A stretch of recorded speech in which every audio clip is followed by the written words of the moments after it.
this is it, kid, the palpitating heart of TV land. Now all you have to do is keep singing and keep that trickle a twinkling, and our world can be yours too. Well, you'd like that, wouldn't you, Lena? More than anything in the whole wide world. Mr. Green to the stage, please. That's my cue. See you on the ice, chubby cheeks. We're in the middle of busy rehearsal times. Look at us recreating 1974 and the light entertainment industry of ITV at the time. I do have to tell everyone, I'm like, this is not what I usually wear.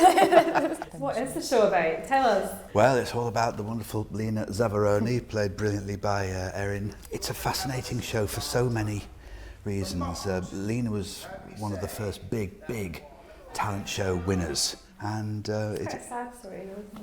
Yeah, it's just tragic. It's about, you know, how the press and the pressures that she was under as a child star, celebrating her incredible talent, but also showing the kind of tragic nature of what happened to her. What can the audience expect from the show? Hughie Green, who I'm playing, is rather the narrator, the storyteller. TV's original star maker. Yes, Mr. Star Maker, ladies and gentlemen.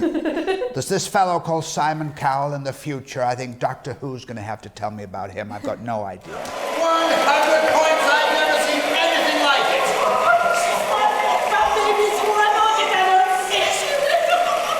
You saw it with your own eyes, folks. The birth of a genuine star.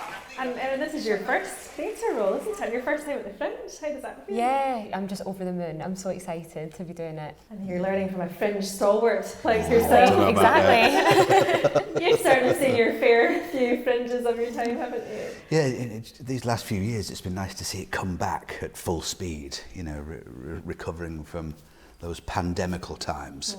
We're chuffed to be there. What is it that makes you keep coming back? It's just a unique atmosphere. It's just a unique spirit of generosity, of celebration, of performance, an entire capital city just coming alive with it.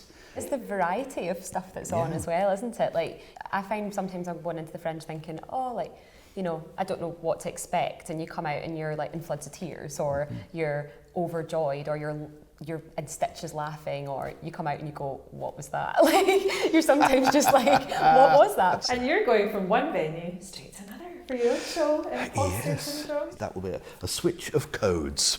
So I'll have to put my stand-up comedy head on then. But I guess you're quite used to that though, because you jump from character to character to character throughout the yeah, show. that's true. It is sort of like changing gear in the back of your neck. How do you do that? You visualise the person, and then hopefully your voice and mannerisms will match and follow. You know, this suit is a little bit like, you know, what Tony Blair used to wear, that sort of thing. If you sort of like made that a bit loose and a bit more syrupy, Rishi Sunak comes through. Rishi is a voice on the border of singing. You know, from the Donald with all of those strange gestures. There's a little bit of Hughie Green in Donald. I think there is some of the gestures are quite similar. To contrast to Joe Biden, you know, very steady. If you want to rest in the act, just be Joe for a few moments, and that's pretty good. Any Scots in your repertoire? Well, you've got to do Billy. I mean, he would just explode across the stage in this way. You know, life is a waste of time, and time is a waste of life. So get wasted all the time, and you'll have the time of your life.